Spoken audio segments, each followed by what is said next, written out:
GETTYNico Rosberg will have a whole host of options available to him in F1. Nico Rosberg says he is not currently looking for a management role in Formula One but appears not to have ruled out the possibility in the future. Rosberg retired days after becoming F1 World Drivers' Champion for the first time last year, a shock move at the age of 31, but the German remains involved with the sport, working for Sky Sports as a pundit occasionally and running Robert Kubica's management team. And while he could not say never to the prospect of running an F1 team himself, he does not have it on his immediate agenda. Wednesday, October 18, 2017 clicked to reveal the F1 Drivers' Championship standings. "This is not an issue right now," Rosberg said.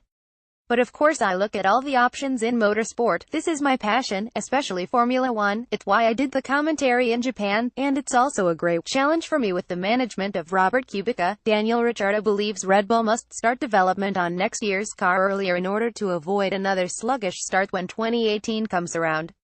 Since the team's last world title in 2013, Red Bull have never had a car on the podium at Melbourne, the traditional curtain raiser.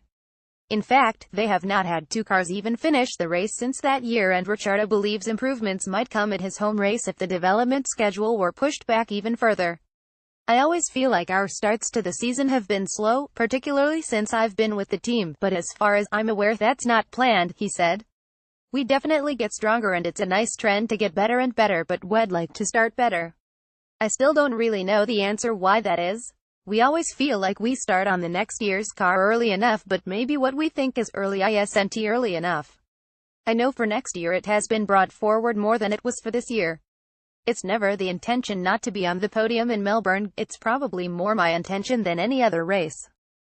Paul di Resta has been working as a Williams test driver in F1. Paul di Resta remains in the hunt for a full-time seat at Williams next year, but has already confirmed part of his plans for 2018. Di Resta is currently competing with current incumbent Felipe Massa and the returning Robert Kubica for the opportunity to partner Lance Stroll. But the Scottish Williams test driver will spend part of the off-season driving in the famous 24 Hours of Daytona, which takes place in January every year. "I'm really looking forward to racing at Daytona and with United Autosports," said di Resta. "I've never done a 24-hour race and never raced a prototype, so it's all new to me, but I'm looking forward to the challenge. The Rolex 24 Hours at Daytona is getting bigger every year, so it's great to be part of it.